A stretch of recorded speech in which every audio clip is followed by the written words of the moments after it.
Joe just asked Frank about where Liam had really shown growth before the injury. He mentioned pass protection. Where was he as a run blocker at the time of his injury? And does he have the skill set, do you think, to be a really good run blocker in your scheme? Yeah, I think Liam has a skill set to excel in all the things we're asking him to do.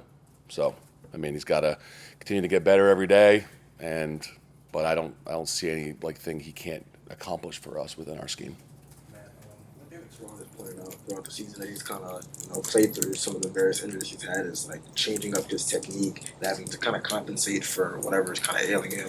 I was wondering throughout the week, is that something that you kind of he talks with you about? You work with him on that, and could you kind of give us an example of like what that change would be? I mean, I wouldn't want to give an example because that could be a competitive advantage, but I mean, those are things that are more like one-on-one conversations, less something that would be addressed in front of the group. But I mean, so a guy's played for a long time. He knows his body. He knows what he can do, what he can't do, what something might hinder him from being able to do, and the adjustments that he'd have to make to get a guy blocked, which at the end of the day is the only thing that really matters.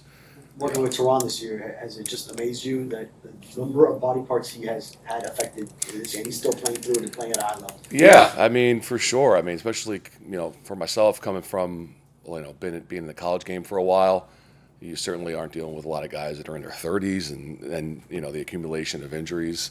But I mean, it's certainly setting a standard in my mind for how older player, a veteran should approach his business. So it's been awesome. There was a rep in the game where I think he was in ISO pass protection, and he whipped back around and picked up an inside blitz. Just wanted to hear your reaction to that play. Yeah, he's a funny guy, man. I mean, he's so good at like rehashing what happened out there because he's just seen everything, and like he was even laughing about it himself. And that's certainly not the way that protection is installed, perhaps.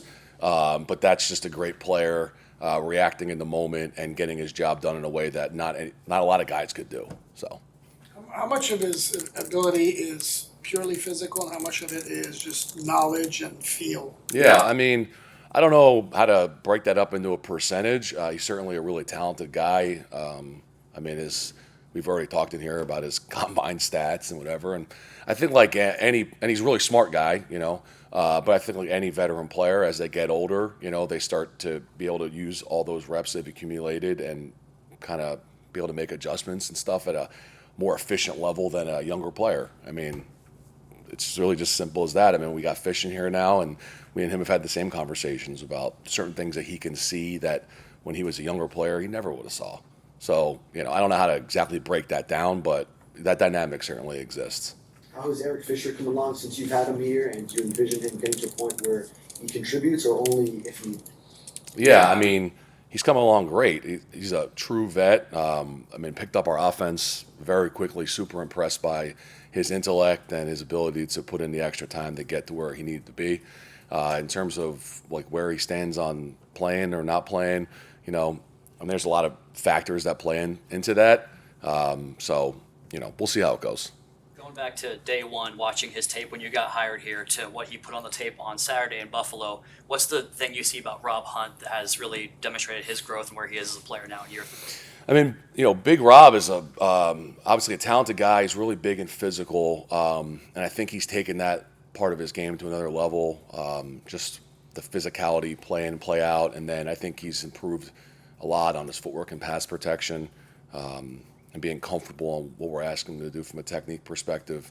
So, I mean, I think his game is continuing to improve a lot.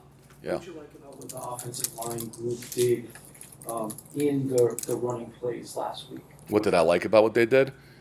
I think we played really physical. I would say consistently play in and play out, possibly the most physical game we've played up to this point. And not only is that important, of course, just in general, to run the ball, whatever, but, later in the season against a really good opponent in a primetime game, a group that is a relatively younger group, put it together and came out ready to play and ready to fight. So just the mentality of how they attacked the game and attacked a really good opponent, I was very pleased with. Was there one guy in particular where you'd say, this is the best I've seen this guy run block? I don't know if there's one guy in particular. I think all the guys were ready to go out there and play, So I couldn't single out one guy like that. You guys ran between the guards, especially early in the game. What, when you talk physicality, I assume that's what you're touching that on that. Yeah, I mean, I think where the ball in our system, especially when it's more the zone runs. I mean, where the ball hits, so much of that's predicated on how they're aligned and how they react. So it's not necessarily like this ball is going to go right there. That's just the nature of like zone running, without getting too deep into that. But there's certainly certain things about the structure of their defense that led to the ball going to a certain spot, and us being able to leverage blocks a certain kind of way. So, yeah, I think that's a legitimate observation.